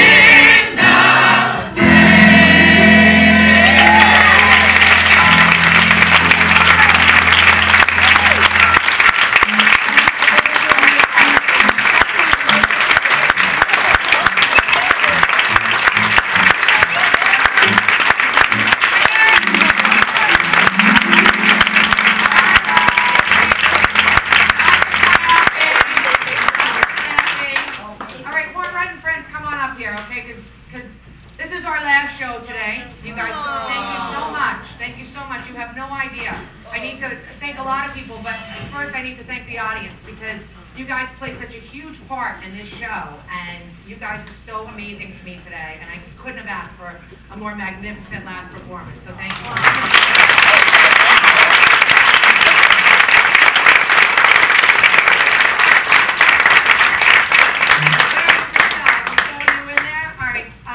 I just want to thank a couple of people. My name is Denise, and for many years I dreamed of being on the stages of New York City, and luckily my dreams came true. So I ask you a favor today, okay? I'd love to continue. I do have to leave and go back to Los Angeles, and it's all right there, you know.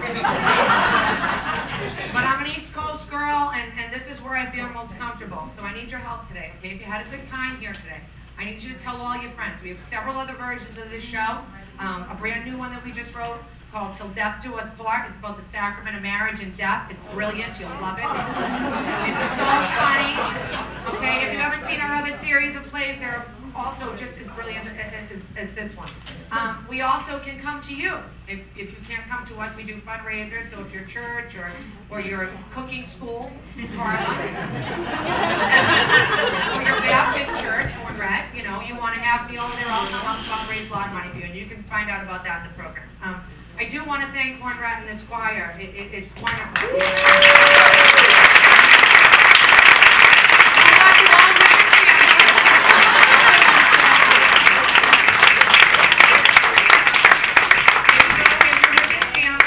And Michelle, I have a women's sampler for you too. And for the bartender, amazing, and the staff here at Sophia's, you guys are awesome.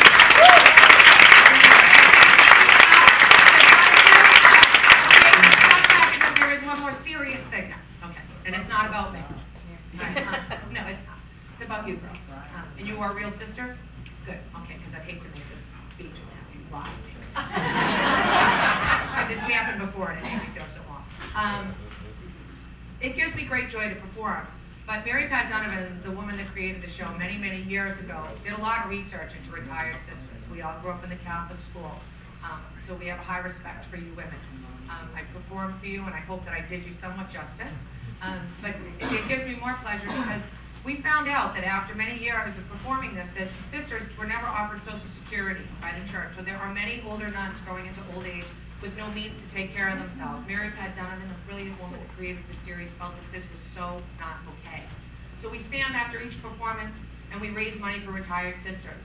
And over the years, we're proud to say that we've raised over $2 million for retired sisters.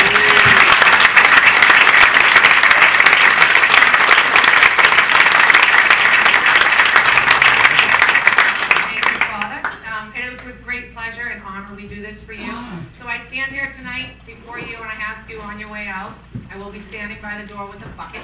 So it will be hard to get by me. If you can contribute just $1, $2, that's all we ask. We know times are tough, so if you can't, it's okay. We forgive you. We're Catholic. Thank you.